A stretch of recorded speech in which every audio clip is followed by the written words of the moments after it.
আমার দাবি ন্যায্য দাবি সরকার তুমি মানিয়ে নিও। আমার দাবি ন্যায্য দাবি সরকার তুমি মানিয়ে নিও। আমার দাবি ন্যায্য দাবি সরকার তুমি মানিয়ে নিও। চাকরি শর্তাবলী পেনশন আমার দাবি সরকার তুমি মানিয়ে নিও। सुशांत मिश्र 662 कॉलेज संघ बरगढ़ जिलार मैं साधारण संपादक अच्छे। आज्ञा मु कहबार लगी चाहूचे जे समग्र ओडिशार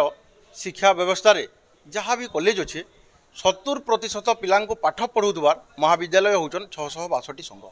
आ 662 संघर कॉलेज गुड़ाक प्रायतः ग्रामांचल गढ़ी उठीचे जेनटा कि ग्रामांचल शिक्षा के मजबूत करवार लगी सरकार अभिनव योजना के निश्चय आम प्रशंसा करमु। किंतु वर्तमान गोटे क्षोभर विषय है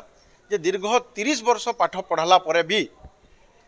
विद्या 662 संघ अंतर्गत स्कूल कॉलेज गुड़ाक चाकरी करुवार अध्यापक कर्मचारी माने तांकर कौनसी चाकरी शर्तावली नान एवं खाली हाथ में अवसर ग्रहण करुछन।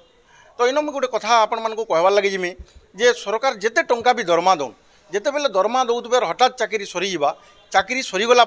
से काम करुवार कर्मचारी माने ना माने मूलिया काम करें ना किनके जाकर कौन रोजी रोटी लगी संघर्ष माने बहुत संघर्ष करुचन बहुत संगीन जीवन यापन करुचन। एणु कहबार लगी जिमा ओडिशा रे समग्र ओडिशा रे शिक्षार माने परिवर्तन लगी शिक्षार विवर्तन लगी शिक्षा व्यवस्था परिवर्तन आनबार लगी मान्यवर सरकार माने शिक्षा व्यवस्था के अति गंभीरतार सहित दृष्टि देकर माने समस्त महाविद्यालय मान को चाकरी शर्तावली समस्त शिक्षक अध्यापक कर्मचारी मान को चाकरी शर्तावली देवार संगे संगे अवसरकालीन सुविधा जोगे देवार निहाती आवश्यकता रही है। एवं ई क्रम मान्यवर राज्य संगठन आह्वान क्रमे आम बरगढ़ जिलूर प्राय आमर 30टा पाखापाखि 30 महाविद्यालय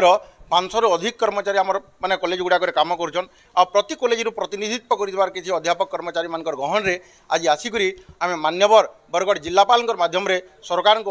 आमर न्याय्य दाबी के आम अवगत करबार लगी आम आसीचु। आमर non government aided college lecturer माने आसीथिले से माने तांकर दाबीपत्र देइचंती माननीय मुख्यमंत्री प्रधानमंत्री एवं केंद्र शिक्षा मंत्री पाखु पठेवा तांकर मेनली दाबी रोची जे सेमानकर रिटायरमेंट बेनिफिट हिसाब से पेंशन दि जाऊ एवं एबे जेहेतु 2-3 वर्ष भितर बहुत जन लेक्चर तांकर रिटायर्ड हो जाए तेणु से माने चाहूचंती अल्प समय भितर तांकर जेमती गवर्नमेंट नुआ एसओपी होकर तांकर पेंशनरी बेनिफिट जेमती पाइबे से डिमांड होता आम से डिमांड को आज ही पठेदेबू अति शीघ्र माननीय मुख्यमंत्री ऑफिस को एवं सेठू परवर्ती कार्यक्रम हिसाब से ऊपर जहाँ किसी निर्देश आसो से हिसाब से कार्यक्रम से हिसाब से आम पदक्षेप बरगढ़ मोना साहू रिपोर्ट बरगढ़ टाइम जेकोसी न्यूज देवार लगी आम नंबर के फोन करूँ।